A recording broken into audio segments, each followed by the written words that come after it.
আসসালামু আলাইকুম। দূরে এবং কাছে যে যেখান থেকে আমার আজকে ভিডিওটা দেখছেন, আশা করছি সবাই ভালো আছেন।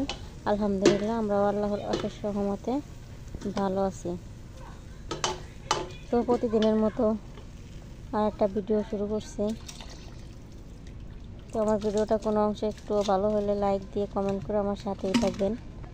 এখন বাজে রাত 11:30টার বেশি, আর যে মোবাইল দিয়ে আমি ভিডিও করতেছি সেই মোবাইলেই 11:38 বাজে।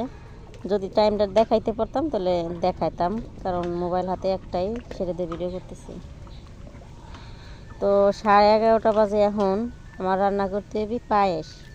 তাও ইউটিউবে দেখে এখন সেই পায়েস খাইতে হবে। মেয়ের কোন ভিডিও জানি দেখছে, ভিডিওতে দেখছে যে খালি দুধ দিয়ে পায়েস রান্না করে।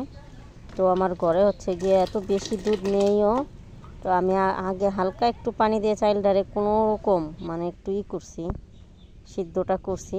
তারপর হচ্ছে গিয়ে যে দুধটুকু ছিল তাই দিয়ে অল্প খানিকটা রান্না করছি, দেড় মুঠ চাউল দিয়ে, মানে 1 পা হবে ওনা 1 পার অর্ধেক চাউল দিয়ে, পোলাও চাউল দিয়ে আমি পায়েসটা রান্না করতেছি। তো এগুলো গিয়ে যখন যেটা মানে মনে ওঠে বা দেখে, মানে জিকির উঠা যায়, ওই জিনিসটা লাগবে, ওই জিনিসটা না হলে হওয়ার কোনো কায়দাই নেই। তো এখন বাজে রাত 12টা প্রায় বাজে যাইছে। এখন তার জন্য পায়েস রান্না করতেছি, রান্না করলাম। কিন্তু বান্দা অনেক ধৈর্যশীল, আর যদিও আমি ভয়েসটা পরে দিতেছি, সে খুব ধৈর্যশীল। রান্না করে সে ফ্রিজে রাখছে, রাখার পর খুব ঠান্ডা হয়েছে, তারপর হচ্ছে গিয়ে সে খাইছে। তো এতটুকু সময় যেহেতু সে দিল, তারা বললাম কাল সকালে রান্না করবানে, কোনো মতেই হবে না, তার আজকেই প্রয়োজন, আজই লাগবে। আর আপনাদের সাথে সেই ভিডিওটাই শেয়ার করলাম যে ছেলেমেয়ে যদি জ্বালায়, মানে এরা যে কত পথে জ্বালাইতে পারে, এগে মানে পথ তৈরি করা থাকে।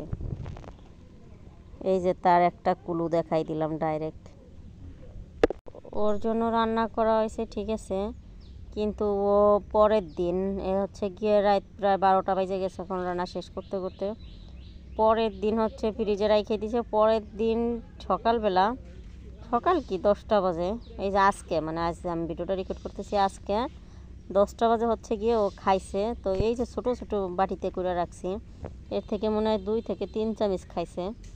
এই 2 থেকে 3 চামচ পায়েস খাওয়ার জন্য সে রাত 12টা বাজে আমার সাথে যে তাল বাহানাটা করলো, ভালো করলো যা করলো।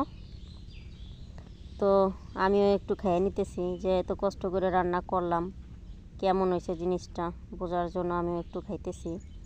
তো না, মানে অনুপস্থিত সব কিছু, যেমন পায়েস রান্না করতে গেলে গুঁড়ে দুধ দেওয়া লাগে, আবার আমাদের এখানে হচ্ছে গিয়ে বিশেষ করে আমার আম্মু চাল ধুয়ে চাউলটা জড়া দেয়, মানে অনেক সময় মানে শুকায়, তারপর হচ্ছে গিয়ে খালি দুধের মধ্যে সেই পায়েসটা রান্না করে।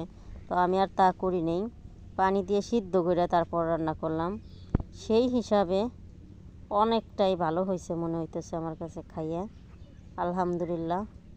আমার কাছে খুবই মজা হয়েছে, দুধ কম হয়েছে তারপরও খুব ভালো হয়েছে, মিষ্টি পারফেক্ট ছিল। তো মেয়ের কথা ছিল যে একটু মিষ্টি আবার একটু চিনি, মানে মিষ্টি বলতে হচ্ছে গিয়ে গুড়, কালারটা গুড় দিতে হবে, গুড় দিলে কালারটা একটু ডার্ক আসবে, আর চিনি দিলে মিষ্টি হবে। মানে ও সব কিছুই বুঝে গেছে যে চিনি মিষ্টি মিলে রান্না করতে হয় পায়েস।